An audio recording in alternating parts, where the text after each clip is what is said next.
नमो तस्स भगवतो अरहतो सम्मा संबुद्धिस्स। सभी मित्रों को सप्रेम नमो बुद्धा जय भीम। बौद्ध भारत में आपका स्वागत है। जातक कथा भाग 2 109वां जो जातक है कुंडकपुब जातक। यथन्नो पुरुषो होती ते इदं सत्वा। इस तरह से ये जातक शुरू हुआ है। इसका जो हिंदी में जो अर्थ है वो मैं आपके सामने रखता हूँ। यह गाथा शास्तान श्रावस्ती में रहते एक महादरिद्र मनुष्य के संबंध में कही। वर्तमान कथा, क्या घटना घटी थी जब भगवान श्रावस्ती में थे और श्रावस्ती में एक महादरिद्र व्यक्ति रहा करता था, उसके साथ कथा ये जुड़ी हुई है। तो देखते हैं क्या है। श्रावस्ती में कभी एक ही परिवार बुद्ध और उनके संघ को दान देता था। कोई संपन्न परिवार, कभी 3-4 परिवार मिलकर, कभी एक गण, कभी एक गली के लोग, कभी संपूर्ण नगर के जन एक मत होकर के। इस तरह से कोई एक बहुत धनाढ़ लोग भी होते थे वहाँ पर, सेठ लोग, राजा प्रसेनजित वहीं के राजा थे। तो वो अकेले ही भगवान बुद्ध और उनके संघ को भोजन दान और पुरस्कार आदि देने में सक्षम थे, तो वो देते थे। कभी थोड़े कम पैसे वाले लेकिन फिर भी धनवान होते थे वो, तो 3-4 परिवार मिल करके भगवान और उनके संघ को ये सभी दान, भोजन दान और पुरस्कार वगैरह सब देते थे। कभी एक गण, कुछ व्यक्तियों का समूह मिल करके भी और ये पुण्य कर्म करते थे। और जो लोग थोड़े से गरीब होते थे तो वो पूरे के पूरे एक मोहल्ला इकट्ठा होकर के और वो सलाह मिला करके और भगवान और उनके संघ को भोजन दान करते थे। कभी कोई बड़ा प्रोग्राम करना होता होगा उनको, तो पूरा नगर एक मत होकर के और संघ और भगवान बुद्ध के को दान दिया करते थे। अब उस समय एक गली के लोग मिलकर दान दे रहे थे। मनुष्य बुद्ध तथा संघ को येवागु पुरस्कार कहने लगे। येवागु ये उस समय का जो शब्द है, आज उसको खिचड़ी समझे, खाजा लाओ। जब भगवान को और उनके संघ को खिचड़ी जब परोस दी येवागु, तब कुछ लोग कहने लगे कि खाजा लाओ। तो खाजा वहाँ पर पुरानी मिठाई में से है। आज भी बिहार में खाजा का प्रचलन होता है। उस समय गली में रहने वाले दूसरों की मजदूरी करके जीने वाले एक दरिद्र मनुष्य ने सोचा, मैं येवागु नहीं दे सकता, खाजा दूंगा। यह सोच उसने चावल को बहुत बारीक कनकीले और छान फटक कर पानी में से भिगो, आग के पत्तों पर रख, आग में पकाकर यह बुद्ध को दूंगा सोच उसे ले जाकर शास्ता के सामने खड़ा हुआ। जब वो पंक्तिबद्ध भोजन के लिए बैठे हुए थे, जब किसी ने कहा कि खाजा ला, तो उस महादरिद्र व्यक्ति ने, और वो अपने हाथ से बना करके और भगवान के सामने वो खड़ा हुआ। लोगों ने कहा फिर खाजा लाओ। पहली बार ही कहने पर उसने सबसे पहले जाकर शास्ता के सामने वो पूरा एक तरह से पुआ कह सकते हो, खाजा आजकल दूसरी तरह से बनता है, कुछ रहा होगा उस समय का एक अच्छा खाद्य का जो पकवान, वो रख दिया। शास्ता ने अन्यों द्वारा दिए हुए खाजा को अस्वीकार कर पूरे खाजे को ग्रहण किया। उसी महादरिद्र व्यक्ति के का जो खाजा था उसको ग्रहण किया उसी समय सम्यक संबुद्ध ने उस महादरिद्र का खाना बिना घृणा के खाया। संपूर्ण नगर में एक कोलाहल मच गया। ये आज भी कोई धनवान व्यक्ति किसी गरीब की झोंपड़ी में जा करके और उसको पहले ही दुर्गंध आएगी और फिर उसके बर्तन देख करके उसकी जो जो जो बनाने का जो तरीका देख करके नहीं खाएगा कोई। तो इस तरह से भगवान ने उस गरीब व्यक्ति का और बिना किसी घृणा के वो खाया। तब राजा के मंत्री आदि और तो और द्वारपाल तक एकत्र होकर शास्ता को प्रणाम कर उस महादरिद्री के पास पहुँचे। भगवान को नमस्कार करके और फिर उस गरीब व्यक्ति के पास पहुँच गए। वो 100 लेकर 200 लेकर अथवा 500 लेकर हमारा भी हिस्सा रखो। यानी कि इतना बड़ा दान उसका हो गया कि उसमें हिस्सा लेने के लिए और उसको पैसा देने के लिए लोग पहुंच गए।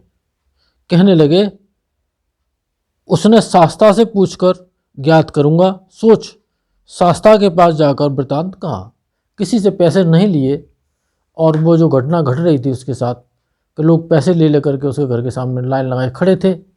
सेठ लोग भी थे और बहुत से राजा के मंत्री भी थे। तो उसने किसी से न लेकर के पहले भगवान के पास वो गया और भगवान को ये सारी कहानी उन्होंने बता दी।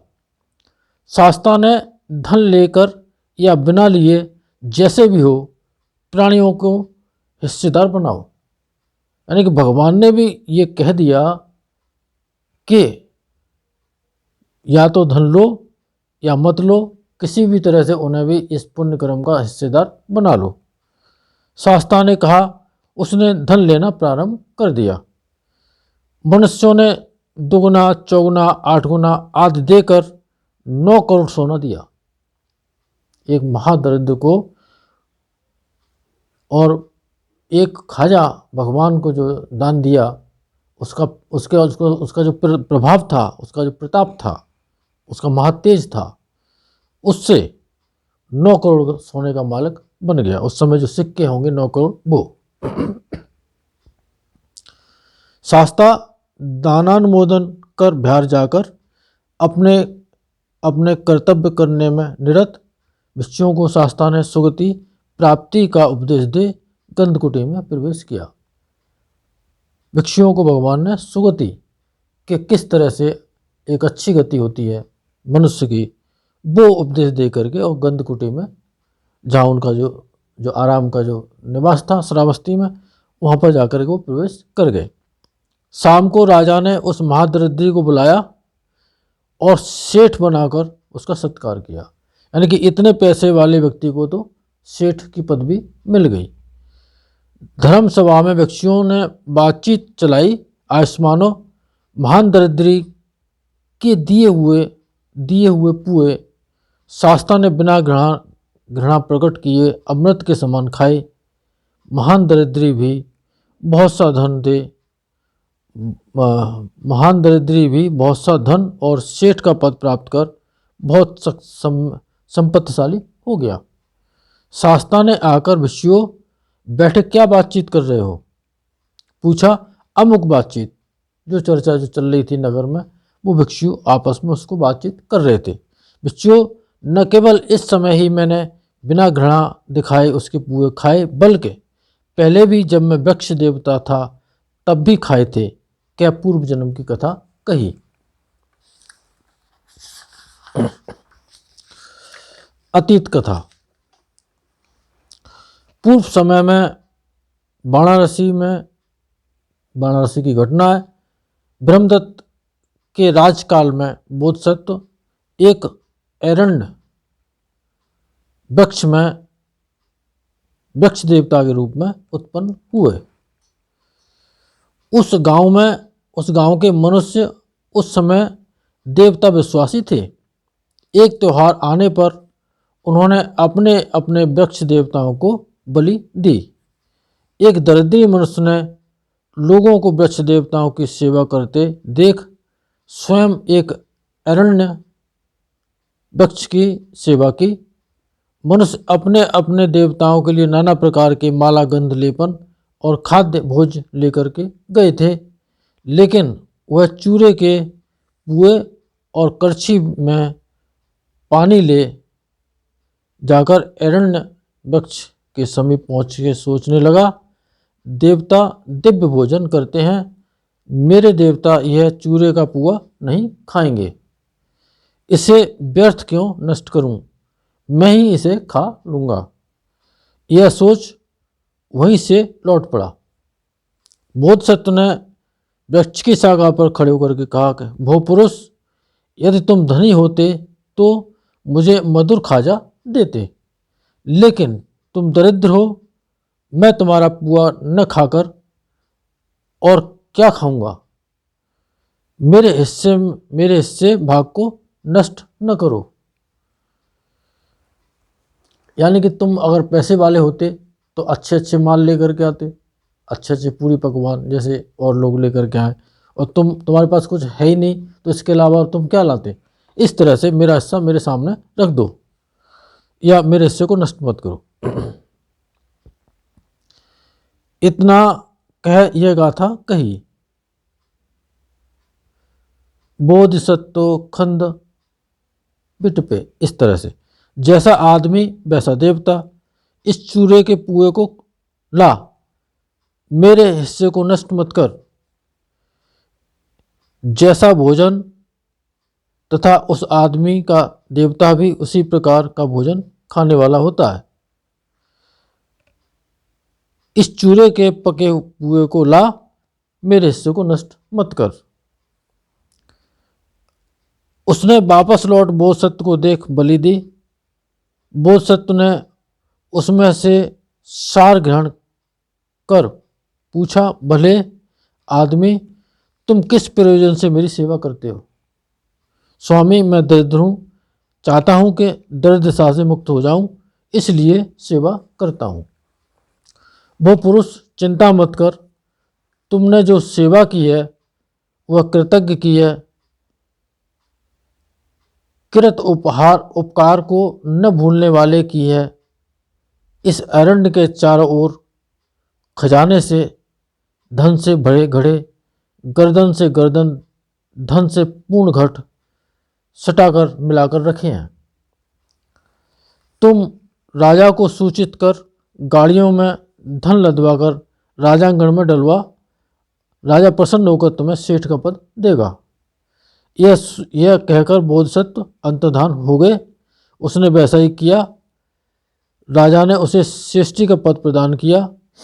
उसने उस वृक्ष के आसपास जो बोधसत्व ने बताया कि यहाँ पर सोने के घड़े गड़े हुए हैं ठसाठस, जिसमें सोने के सिक्के हैं, तुम राजा को कहो और वो खुदवा करके अपने ले जाएंगे और तुम्हें वो सेठ बना देंगे, उसमें से तुम्हारा हिस्सा तुम्हें देंगे। इस प्रकार यह बोधसत्व की कृपा से मां संपत्तिशाली हो स्व कर्मानुसार परलोक गया। फिर उसने भी दान पुण्य का जीवन जिया और उसके हिसाब से उसकी सुगति हुई। शास्त्रा ने यह धर्म देशना प्रस्तुत कर जातक का सामंजस्य उपस्थित किया। उस समय जो दरिद्र था वही इस समय दरिद्र है, अरण्य वृक्ष देवता तो मैं ही था। इन जातकों के सत्य वचन से आप सबका मंगल हो, भला हो, कल्याण हो, संसार के सारे प्राणी सुखी हों। साधु साधु साधु।